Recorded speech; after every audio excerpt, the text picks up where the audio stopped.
as the people sing, singing the song of angry men.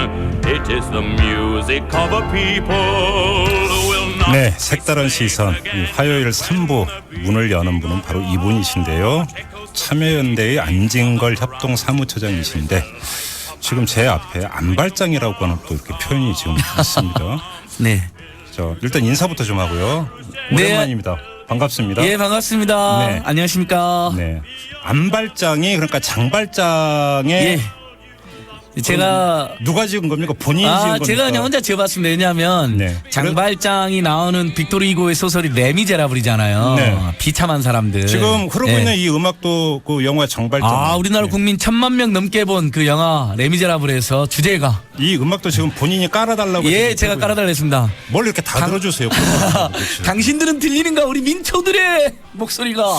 예. 네, 이 정도로 하는데요. 예. 뭐 본인이 이제 안발장을 그렇게 원하신다면 써드리기는 하겠는데. 예. 그 전에 제가 지어드린 별명 있잖아요. 뭐였죠? 포비라고. 예, 미래소년 코난의 포비를 닮았다는 사람도 있었습니다. 맞습니다. 예. 네, 제가 그랬잖아요. 예, 아무리 고맙습니다. 봐도 그런데. 네. 안발장. 네, 알겠습니다. 아무튼 안발장의 민생 이야기인데요. 예. 자, 그리고 이 이제 시작되기 전에 이 안발장께서 또 자화자찬하시기에 자기 코너에서는 정보도 있다 이런 말씀을 해주셨습니다. 예, 맞습니다. 자, 그래서 관련해서 이 말씀을 오늘 듣다 보면 또 궁금하실 게 많을 것 같은데 여러분들의 참여를 기다리고 있습니다. 그래서 좀 안내를 해드리려고 하는데요. 뭐 방송 중에 궁금한 내용이나 의견 주실 내용이 있으면 문자 보내주시기 바랍니다. 50원의 그 유료 문자인데요. 샵 0951 샵 0951로 보내주시면 방송 내용에서 반영을 하도록 하겠습니다. 자, 뭐 인사는 이 정도로 가름을 하고요. 네. 자, 이제 내용으로 들어가야 될 것 같은데 오늘 SKT 앞에서 1인 시위를 하셨다고요? 예. 이혹한에? 예, 그럼요. 영하 20도가 넘는데 정말 제가 1인시 이렇게 생각했어요. 1인시 하다 죽을 수도 있겠구나. 처음으로 생각했어요. 네. 뭐 경찰이 와서 방해해서 죽겠다는 것도 아니고 재벌대기업에서 방해도 가끔 하거든요. 그것 네. 때문에 죽겠다는 게 아니라 와, 정말 숨이 안 쉬어질 정도로 춥더라고요. 네. 근데도 제가 1인실 한 이유는 네. 교육비, 주거비, 의료비, 통신비 이런 공적 부담 때문에 너무 시달리는 가게가 많기 때문에 네. 통신비라고 대폭이나 하자. 요 정보가 있다 그랬잖아요. 우리 프로그램에는. 네. 지금 여러분이 쓰시는 모든 통신요금에는 11,000원의 기본요금이 들어있습니다. 네네. 근데 이건 처음에 대규모 통신망을 깔 때 필요했던 비용이거든요. 예. 지금 다 깔려 있잖아요. 네. 그리고 무선은 더더욱이나 망을 관리만 하면 되지 않습니까? 유선도 아니고 관리비용이 적어요. 근데 11,000원씩 받고 있거든요. 그래서 SK텔레콤 앞에 가서 11,000원의 기본요금을 없애라. 지난주에 제가 소개했던 알뜰폰. 가난한 알뜰폰 회사도 기본요금 없애고 무료 50분 무료 통화 요금제가 나왔습니다. 지금 네. 돌풍이 불러일으키고 있거든요. 네네. 그러면 한 해 영업이익만 2조 가까이 돼요. SK텔레콤이요. 네. 2조 가까이 되거든요. 그러면 기본요금 11,000원 충분히 없앨 수 있다. 그러니까 오늘 주제가 통신비입니까? 아닙니다. 등록금인데 네. 일단 통신비는 우리 국민들이 되게 좋아하세요. 네, 그래요. 11,000원씩 인하하면 네. 4인 가구면 한 달에 5만 원 가까이 인하되는 겁니다. 얼마나 네. 도움이 됩니까? 어휴. 예. 알겠습니다. 자, 그러면 이제 등록금 얘기로 넘어가 볼까요? 예. 반값 등록금? 예. 지금 이제 좀 있으면 대학 등록금 내야 되는 거죠? 때가. 지금 이제 집집 그 학교마다 등록금 인상률을 결정하고 있는데 예. 그동안 저희들이 열심히 반값 등록금 투쟁이라는 걸 했기 때문에 네. 국가도 그렇고 정부도 그렇고 대학도 함부로 올리지 못합니다. 특히 물가 인상률 고박 1.5배는 오를 수 없는 네. 등록금 인상률 상한제가 도입이 되었습니다. 네네네. 그래서 그럼에도 불구하고 포항공대가 이번에 조금 올렸습니다.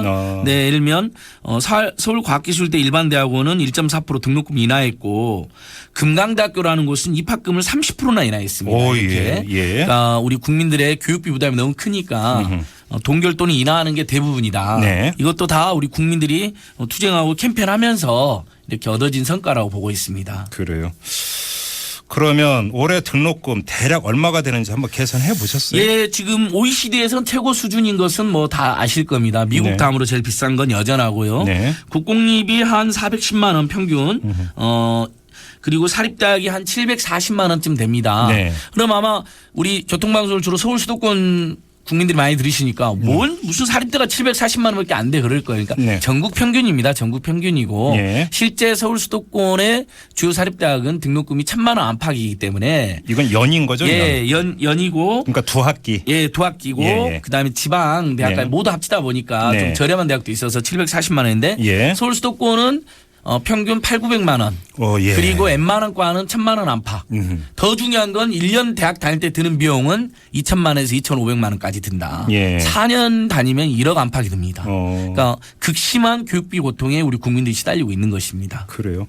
그래서 이제 이 그 등록금 문제가 워낙 이제 큰 사회 이슈가 됐고 예. 그래서 나온 것 중에 하나가 국가 장학금 아닙니까? 맞습니다. 예.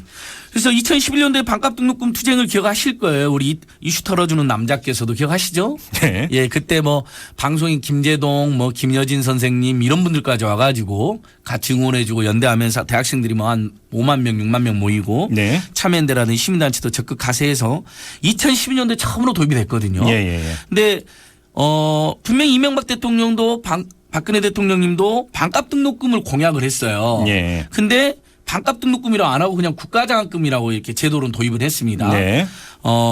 우리가 이제 반값 등록금은 무슨 생각이 드세요? 만약에 등록금이 1,000만 원 나온다. 그럼 500만 원인 거예요. 그럼 500만 원이 고지서 나오고 나머지 500은 정부가 대학에 재정 지원해 주는 거거든요. 네네네. 그러니까 반값 등록금 되면 교육의 질이 떨어지는 걸 오해하는 분들이 있는데 결코 그렇지가 않습니다. 네네.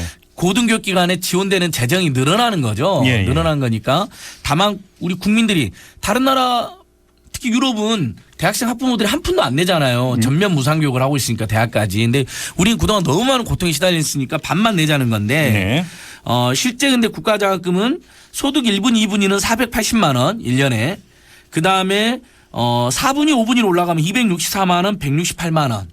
소득 6분위, 7분위 조금 그러니까 중위 계층으로 올라가면 네. 120만 원, 67만 원밖에 주지를 않습니다. 1년에. 예. 그러니까 등록금 1,000만 원 시대에 만약에 소득 5분이다 내가 168만 원 받아요. 그럼 이분이 반값 등록금 됐다고 느낄까요? 안 느낄까요?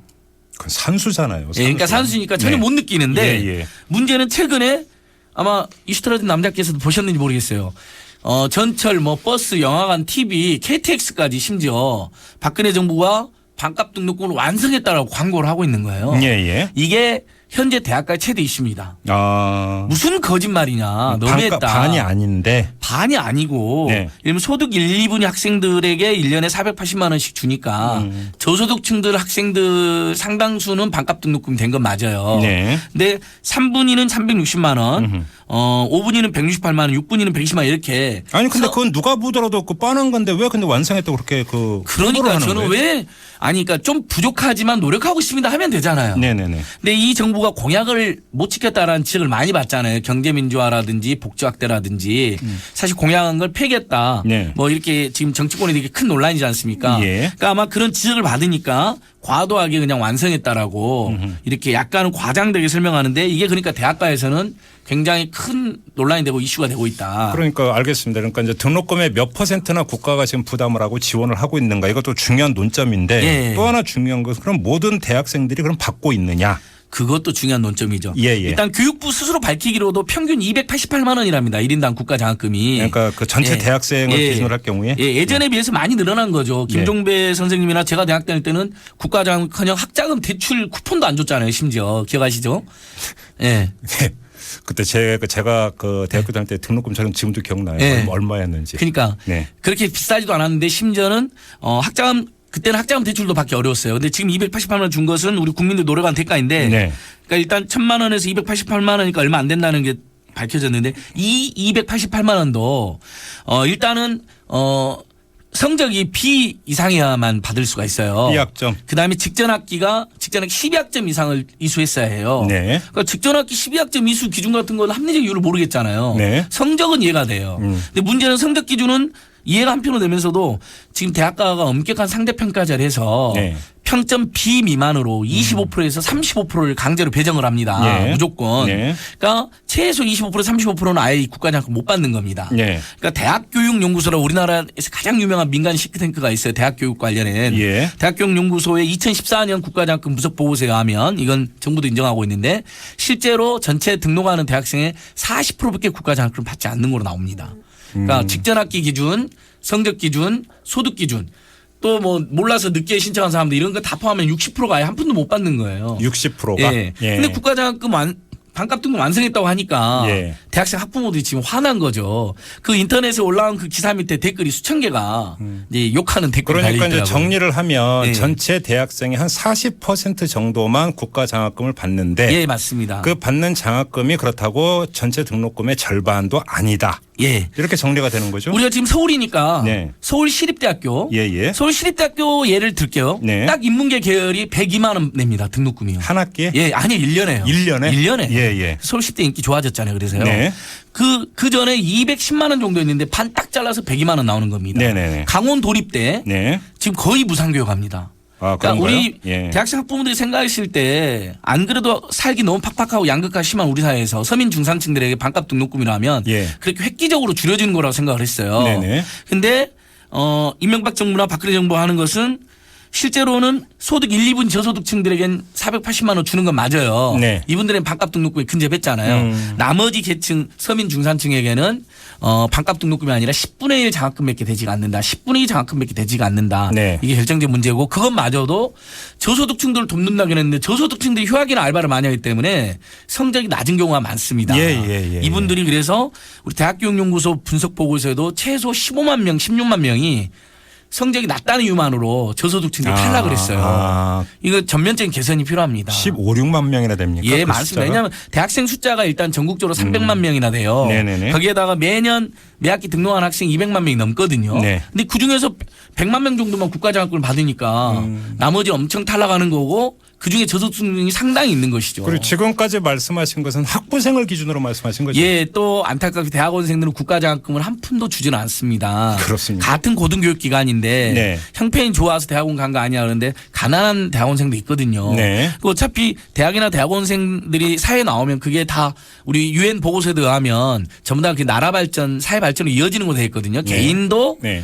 혜택을 보지만 사실은 이렇게 우리 국민들이 고등교육을 많이 받게 되면 나라 발전, 경제 발전, 사회 발전에도 바로 직결되어 있는 거거든요. 도움이 되거든요. 그래서 유럽이 대학까지 무상교육을 하는 이유가 그 사람들을 개인적으로 돕는 것도 의미가 있지만 교육이라는 거, 교육 복지를 위해서 결국은 그 사람들이 사회에 나와가지고 사회 발전에 이바지하기 때문이거든요. 네. 그런 선순환 구조로 가야 된다. 그래서 제가 이제 결론적으로는 반값 등록금 완성했다라고 보도자료 내고 막 몇 억씩 들여서 광고를 하고 있는데 박근혜 정부에서 네. 그 돈 아깝다. 네. 차라리 그 돈 아껴서 장학금 더 줘라. 예. 그리고 열심히 노력했지만 반값 등록금이 아직 안 됐다라고 인정하고 더 노력하겠다면 되잖아요. 네. 그렇게 해 주셨으면 하는 바람입니다.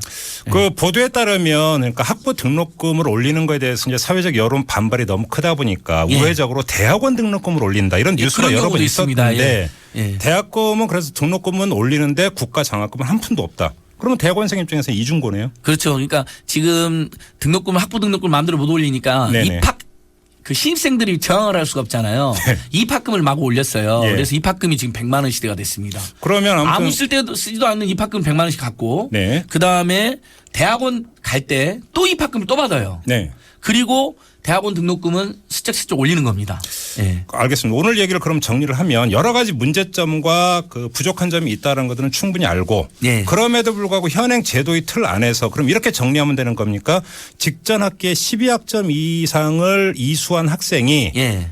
B학점 이상을 받았으면 예. 국가 장학금 신청하면 무조건 다 나오는 겁니까? 무조건 나오는데 다만 소득 9분이 10분이 네. 상위층 예. 자제분들은 한 푼도 못 나옵니다. 네. 소득 1분위부터 8분위까지만 나오는데 네. 서민 중산층이 대부분 포진되어 있는 3분위, 4분위, 5분위, 6분위에는 네. 반값은커녕 반의 반도 안 되는 국가 장학금이 나온다. 네. 그런데 반값 등록금 완성됐다고 광고를 몇 억씩 들여서 하니까 네. 그에 대한 반발이 굉장히 크다 대학가에서. 네. 그래서 내일 서울수도권대학 15개 대학 학생들이 수백 명이 마로니공원에 모여서 집회도 한다. 네. 근데 이런 것까지 제가 소개하는 이유는 어느 나라나 교육 주거 의료는 공공적으로 네. 사실 국가가 아예 전면적으로 보장해 주는 경우도 많거든요. 우리는 그건 아니다 하더라도 반이라도 좀 보장해 주자. 알겠습니다. 이건 사회적 합의가 되어 있는 거 아닌가 해서 호소드리기 위해서 나왔습니다. 알겠습니다. 여기서 마무리를 해야 되겠네요. 아쉬워라. 네. 자칭 안발장. 예. 네, 안진걸 참여연대 협동 사무처장과 함께했습니다. 고맙습니다. 예, 고맙습니다. 네, 이렇게 인사드리고요. 교통 상황 다시 한번 알아보겠습니다. 서울 시내 상황부터.